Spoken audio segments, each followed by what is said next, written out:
Hello दोस्तों, कैसे हैं आप। हमारी आज की कहानी है जादुई किताब। चलिए जानते हैं इस कहानी के बारे में। अभय अभी नौकरी की तलाश में है। घर की हालत ठीक न होने के कारण उसकी पढ़ाई ज़्यादा नहीं हुई है। पहले वो किसी कपड़े की दुकान में काम करता था, लेकिन दुकान घाटे में होने के कारण मालिक ने उसे नौकरी से निकाल दिया। अब छोटे शहर में उसके लिए कुछ ज़्यादा काम नहीं है। वो थोड़ा निराश है। एक शाम को घर वापस जाते वक्त उसे झाड़ियों में एक किताब दिखाई देती है।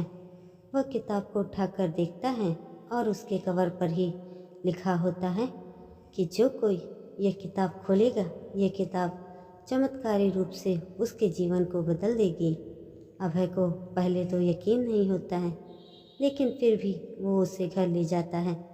घर पर ले जाकर वो किताब को खोल के पढ़ना शुरू करता है। किताब में लिखा होता है, आप गरीबी से परेशान हैं, अमीर बन सकते हैं। और उसे लॉटरी का टिकट का नंबर लिखा मिलता है। अभय लॉटरी की टिकट लेने जाता है। थोड़ा ढूंढने के बाद उसे उस नंबर की टिकट मिल जाती है और उसकी 1 करोड़ की लॉटरी लग जाती है। अब जो किताब में आगे लिखा होता है, अभय वही करता है। किताब उसे एक बस लेने को कहती है। अभय वैसा ही करता है और धीरे धीरे किताब की मदद से 1 साल में अभय की 5 बसें चलने लगती हैं। अभय अब करोड़पति बन चुका है। फिर एक दिन अभय किताब के एक अहम नियम को तोड़ देता है।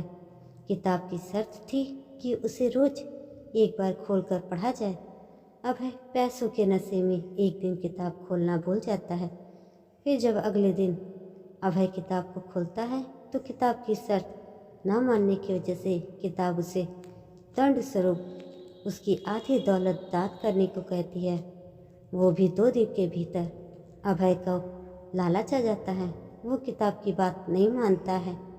उसकी बात ना मानने पर किताब उसे आखिरी चेतावनी देती है और लिखती है कि अगर उसने दान नहीं किया तो उसकी सारी दौलत बहुत जल्दी खत्म हो जाएगी। अभय को अब गुस्सा आता है। वो किताब को लेकर फिर जंगल की झाड़ियों में फेंक देता है और सोचता है कि अगर वो ठीक से काम करेगा तो ऐसा कुछ नहीं होगा। लेकिन अभय जो सोचता है ऐसा कुछ नहीं होता। उसकी एक बस किसी बड़े नेता के घर की दीवार को तोड़ देती है। फिर अभय पुलिस और कचहरी के चक्कर में फंस जाता है, जेल भी जाता है।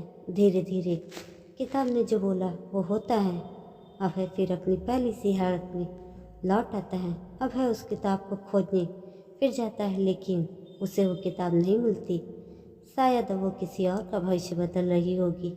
दोस्तों, यह कहानी आपको कैसी लगी कमेंट करके और ज़रूर बताएं। और ऐसी ही अन्य कहानी के लिए मेरे चैनल को सब्सक्राइब जरूर करें। धन्यवाद।